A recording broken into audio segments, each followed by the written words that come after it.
Bonjour à tous, on se retrouve pour le premier quintet du week-end direction l'hippodrome de Paris-Vincennes. On arrive à la moitié du meeting, il nous reste les plus belles joutes du côté de Vincennes, janvier et février. J'espère que votre début d'année se passe bien.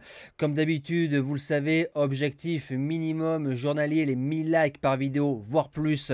Je compte sur vous. On va retrouver les résultats de la première journée de janvier 2025. Alors dans le quintet, on est premier, troisième, quatrième, cinquième. Je n'ai pas le 4 qui arrive deuxième. Course par course, peut mieux faire. Et on a le repéré numéro 2 qui s'impose à 7 contre 1. Mais peut mieux faire largement dans une réunion du côté de Vincennes aux courses par course. Présentation du quintet. Alors, je suis allé trop vite la dernière fois. Le prix de Lille, c'est dimanche. Donc samedi, on a le prix de Breteuil qui est à l'étude en réunion et course 4, départ 15h15. Parcours de vitesse, 14 partants.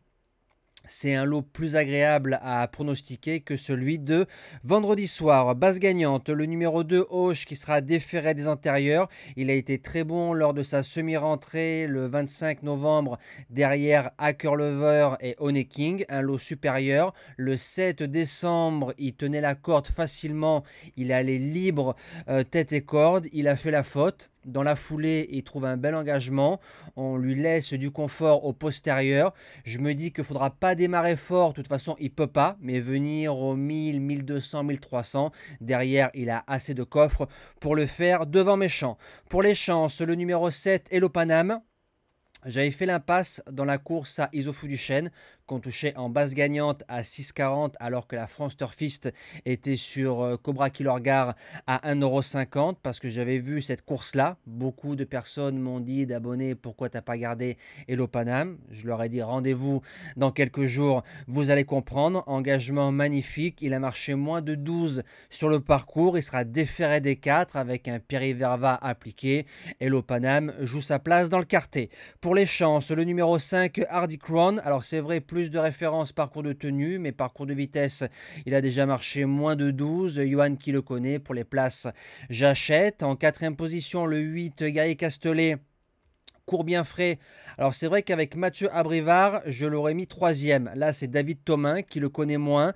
Il court bien frais, je me répète. Il faut vraiment préserver sa pointe de vitesse. Je pense que c'est le cheval qui va le plus vite sur 300 avec des bons wagons. Le cheval ne bouge pas du quintet. En cinquième position, le numéro 12, Furioso Flini. Il reste sur deux belles performances, dont une ferrée sur le parcours en 1,11,3. C'est magnifique. Derrière, Déferré, il fait troisième d'un certain Cobra Kilorgar. JMB encore à la drive avec les baskets. Dans mon quintet de tête, je le garde largement. En sixième position, le 6, Gis, qui n'a pas les moyens de faire plusieurs accélérations dans un parcours ou de contourner ses rivaux en plaine ou en montant. Maintenant, c'est un cheval qui connaît le parcours, qui a pas mal de tenue et il en faut sur les parcours de vitesse. À Benjamin Rochard de s'appliquer. En septième position, le 9, Filou de l'Arrêt. Il a été malchanceux dans le quintet du 18 décembre dans un lot supérieur. Il redescend un peu de catégorie. Je trouve qu'il commence à rentrer dans ses gains, mais en 8, il se garde sans problème. Et je clôture la sélection avec le 13, Felicita Découvre. Alors j'ai longuement hésité avec Galion ou le 13, j'ai préféré le 13 parce que le Galion a fait une semi-rentrée et j'ai vu autre chose pour lui, donc j'espère que je ne me trompe pas. Felicita, elle a encore de beaux restes, elle a fait une belle carrière, elle a 10 ans, le parcours, elle connaît. Récemment, elle a été mise hors course à cause des relais, vous savez, hein, quand on court caché, un relais, deux relais, trois relais, en montant, on se retrouve au 10e, donc on pose les mains, on respecte son cheval, avec Raffin dessus, et c'est une jument, je crois, qui a marché 11,4 chrono d'été, ce qui lui fait un 12 sur le parcours. Si elle marche aller un 11,8, 11,9, elle peut jouer une 5e place à belle cote dans cette épreuve. Nous, on se dit à demain pour le prix de Lille. Je vous souhaite encore une belle et heureuse année 2025 à vous et vos familles. Et nous, on se dit à demain.